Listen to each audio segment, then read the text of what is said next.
So I cut a lot of material out of today's lecture so as not to pile on here at the end. It's nothing too technical. With the exam coming up in 2 days, we're not adding too much material. But we need to finish the discussion of global climate change, talk about one of the major drivers of species loss on the planet today, habitat loss. We'll introduce the field of conservation biology very broadly, and talk about invasive species a little bit, and another point here that I didn't add, restoration ecology. So we'll try to end on a positive note, because these environmental problems can get quite overwhelming, and we get a little bit numb to them.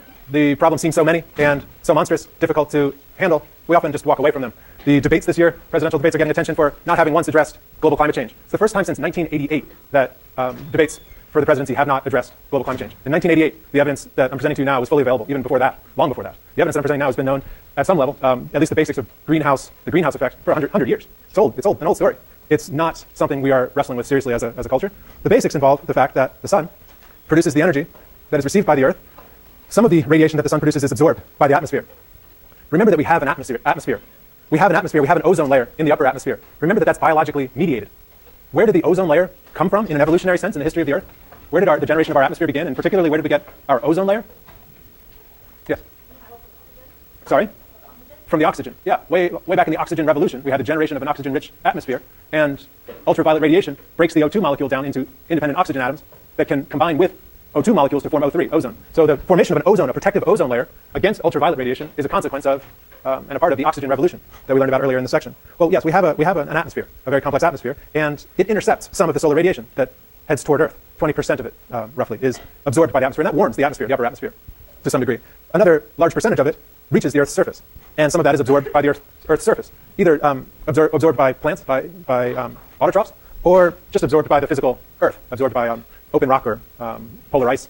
Another percentage of that radiation is reflected off of the Earth's surface. The radiation comes in, and those wavelengths of radiation are radiated back. They're radiated back in attenuated form, longer wavelengths with less energy. And that energy that's radiated back can hit the atmosphere and radiate back again. So this radiation, and this is the greenhouse effect. This is why you build a greenhouse in order to grow plants successfully, because the solar radiation will come in, it'll bounce off your roof in the form of the glass ceiling or in the form of this atmosphere and radiate back in and get trapped. The radiation gets trapped in by this atmospheric cover or by your glass ceiling.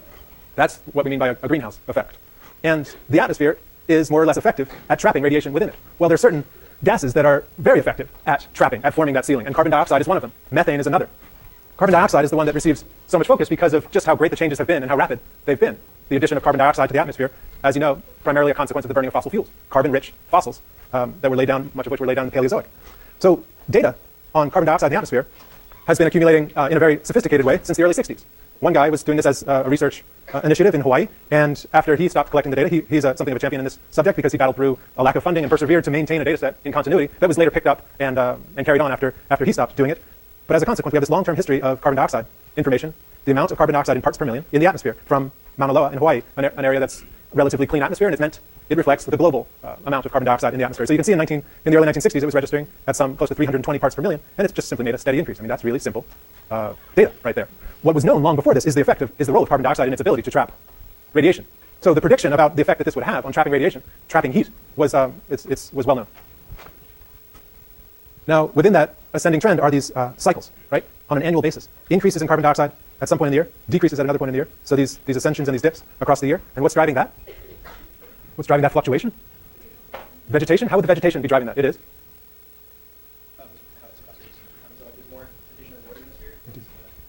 Yes. Yes. So it's a consequence of the vegetation sequestering carbon dioxide in photosynthesis. But it's also related to the fact that there's much more photosynthetic activity in the northern hemisphere where there's much more land area. So the spring and summer in the northern hemisphere is when so much carbon dioxide is trapped, and less so in the northern winter. So the vegetation is playing a clear annual role in that, so you have that fluctuation within the long-term trend.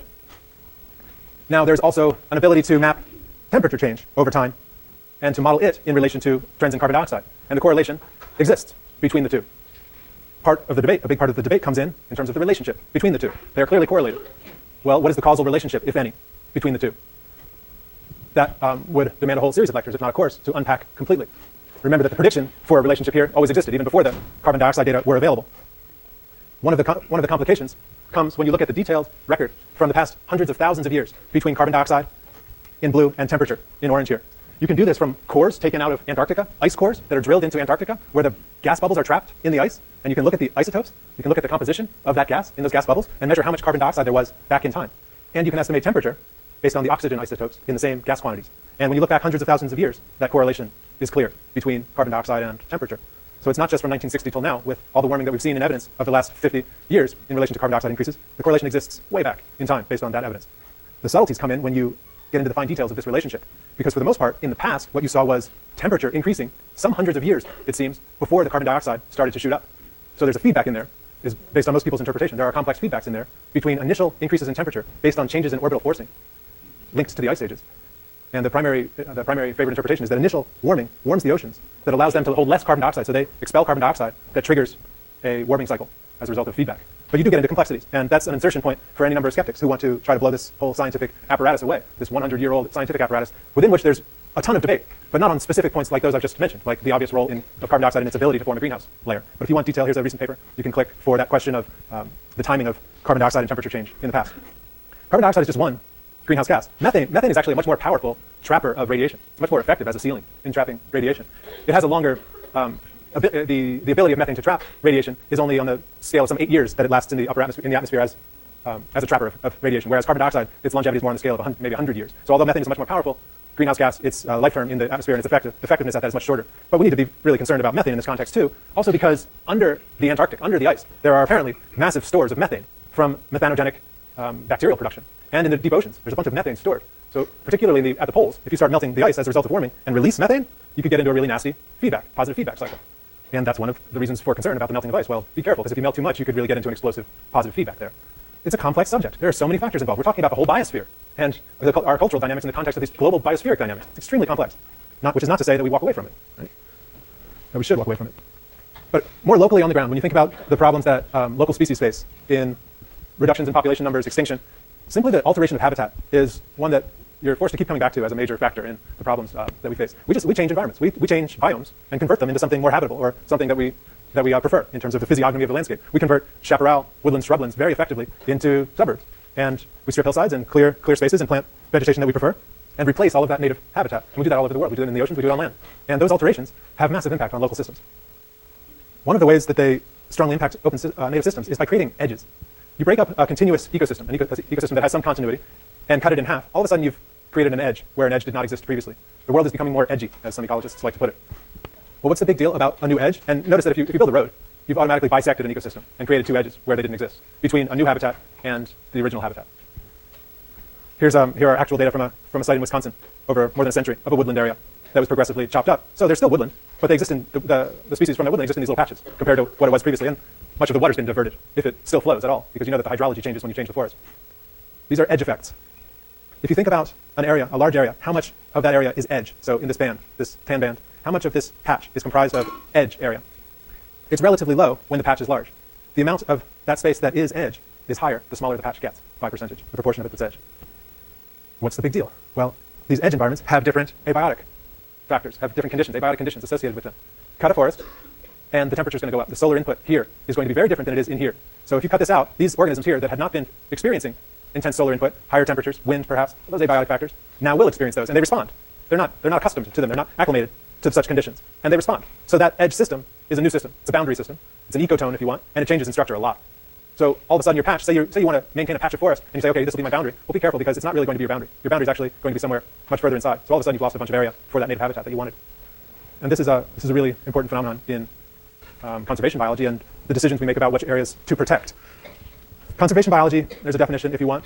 One of the major focuses of conservation biology is on the decline of particular species, population declines in particular species. But the whole field can be thought of more broadly as a sort of applied ecology, an ecology applied to answer and address environmental problems at any level. The genetic level, in terms of the preservation of genetic diversity, to whole ecosystem questions. I'm going to just introduce you to a couple of really important ones that are important at the moment with regard to population declines, because they're impacting the human economy. Honeybees have been undergoing a stunning collapse around the world, but particularly in the northern hemisphere. It's an old phenomenon. Beekeepers know about the fact that sometimes the workers in the hive will just take off. They'll just abandon the hive and leave the queen behind, I guess. They'll just leave. They'll just depart. Well, that's always, that happens. But it's been happening with catastrophic regularity in recent years. Just in the last, 10 years, this was beginning to be noticed, and it became a big crisis. Because bees, they don't just give us honey, right? They're pollinators. They're pollinators for agricultural crops. We propagate agricultural crops naturally from honeybee pollination. Not to mention the role that they play as pollinators in natural systems, non-agricultural systems, for the flora in such systems. They're critical components as propagators of those systems. You lose the honeybees, you're going to change a whole lot about the vegetation, both the stuff that you're raising for profit and the stuff that exists in nature that you depend on at another level or that you're just interested in protecting in its own right. So colony collapse disorder is one of these very recent problems that conservation biologists are very much hard at work at, but there's a shortage of individuals working on such things. There's a shortage of funds available. Not as few funds as are available for some other projects because of its agricultural and economic significance. This one, again, this is just the last 5 or 7 years or something that this has really taken off, the collapse of bat colonies. And I'll get back to some of the potential causes for honeybee collapse in a second. But the bats, something similar is happening with bat colonies. Bats are just dropping to the floors of their caves and hibernacula and dying in incredible numbers, particularly in the eastern U.S. Started up in this area and has been spreading across the country. And you can look at the dates here, but it's just within a few years that you got this spread westward of bat colony collapse. And one of the characteristic things that are seen are these white noses, which is a fungus that's attacking the bats. And fungi, which you'll learn a lot about in the botany section, a tremendously important group as decomposers on Earth, and pathogens, also are identified as a causal factor in the honeybee colony collapse. But one thing we know from ecology is that we usually can't find a single factor, a single cause to point to when looking at a particular problem or effect. So many of these relationships are multi-causal and multifactorial. So it's kind of simple to see the white nose, identify the fungus, and say the fungus is the cause. When these systems are impacted by so many other phenomena and changes in conditions, including warming, including pesticide exposure, the things they're eating are exposed, the things they're eating are changing.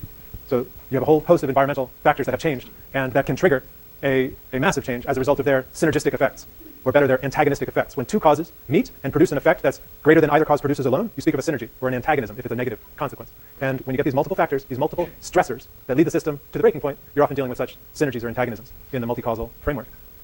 So it can often be hard to identify a single cause. We shouldn't seek single causes in ecology. It's very rare that you get a single smoking gun that can be identified as a primary cause even.